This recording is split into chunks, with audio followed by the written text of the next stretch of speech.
Madam Speaker.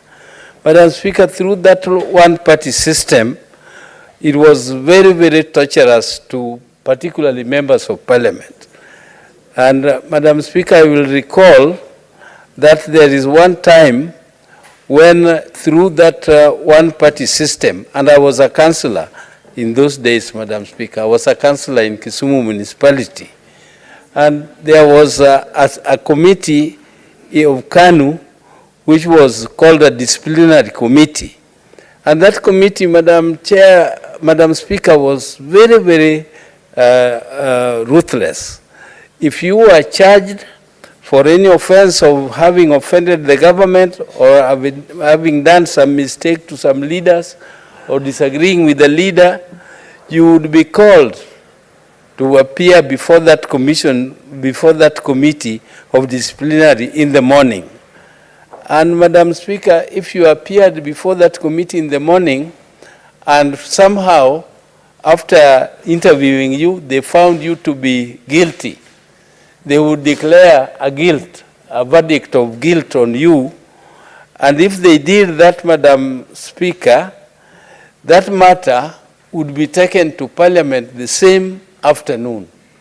And if it was brought to Parliament the same afternoon, Madam Chair, what would happen to you was that the Speaker would declare your seat vacant, because the verdict of that disciplinary committee would be that you have been expelled from KANU.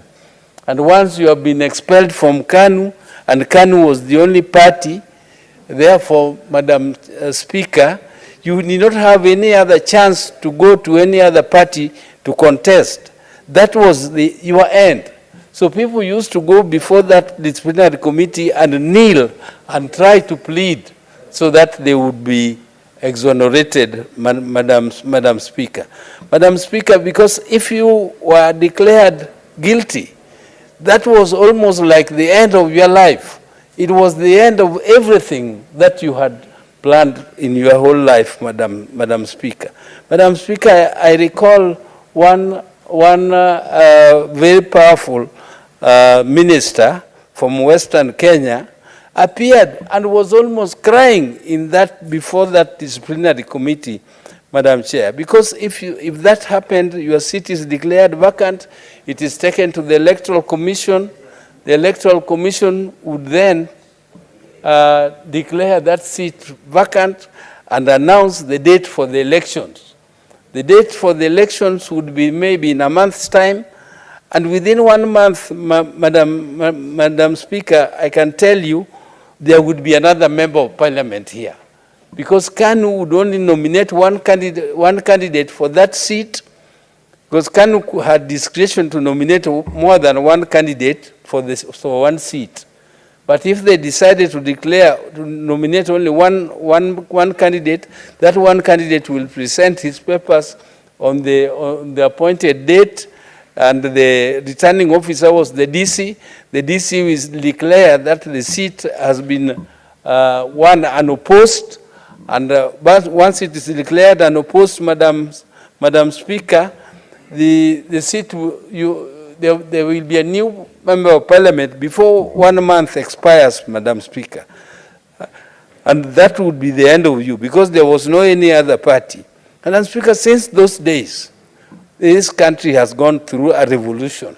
It has gone through a revolution, through a lot of struggle.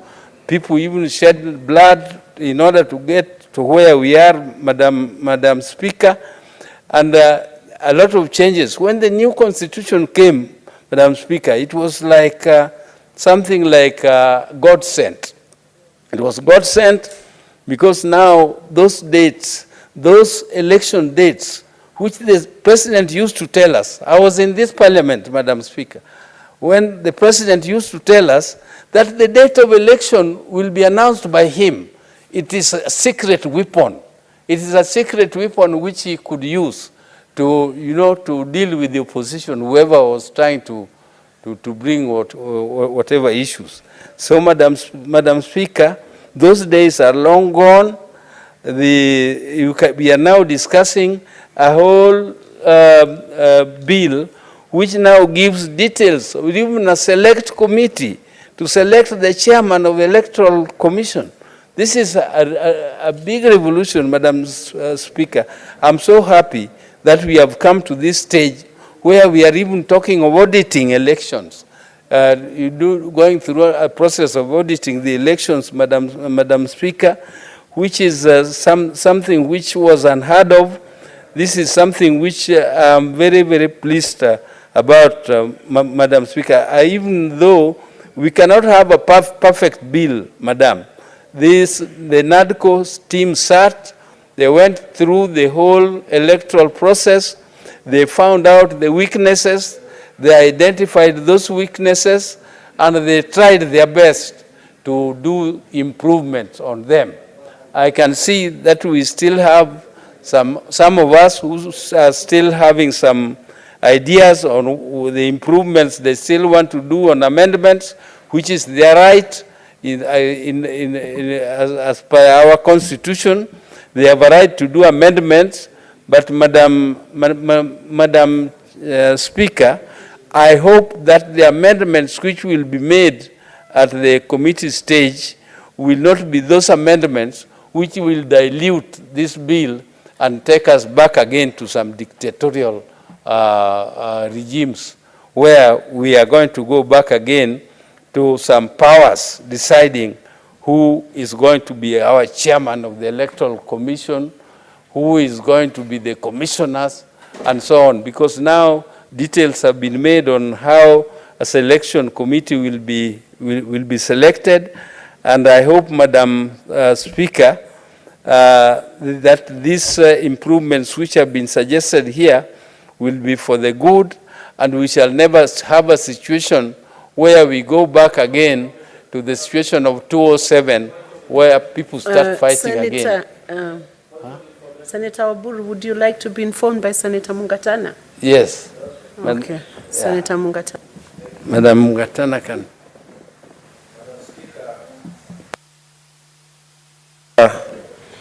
I'm one of those people who always want to listen to the Honorable Dr. Oburu because he oozes a lot of history and wisdom.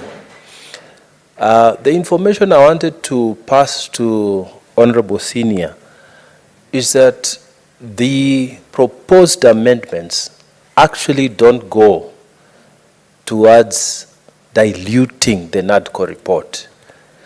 The proposed amendment, Honorable Senior, they go towards making sure that any moves that are going to come, reports that are going to come, will come to both the National Assembly and the Senate. Because as it is, if you read the bill, we are legislating ourselves out of work, and we cannot allow that. So it is just the definitional aspects and the improvement on how we handle issues that are arising around those issues. For example, on the question of auditing, not auditing, but the question of limiting the boundaries delimitation. Imagine the way that law has come. It has excluded the Senate. They are reporting to National Assembly without us. So the JLAC have been able to pick up some of those things. And I wanted to persuade you, Honorable Senior, that you support those amendments. They are good for the Senate. I thank you, Mr. Speaker. You can resume, Senator Oburu.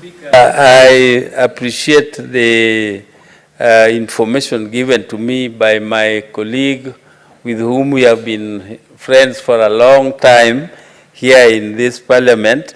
I appreciate the amendments, and I'm not saying I'm going to oppose the amendments as such, particularly when he mentions something which I'm concerned about, that the delimitation or the delineation of the boundaries will be taken to the National Assembly and then back to the committee or to the commission without coming to the Senate. Madam Speaker, I don't support that provision in the bill, in the NADCO bill, Madam, and I hope that expanding it to include the Senate will enrich rather than dilute the bill. And Madam Speaker, I appreciate that quite a number of amendments which are being proposed are good, but I didn't like some of them which were being proposed by Senator Cherargei, which I thought were actually retrogressive, taking us back. But I don't want to, I did not stand here to criticize any senator. I just wanted to support the NADCO report, and also support my colleagues who have contributed before me and who have suggested amendments to it. And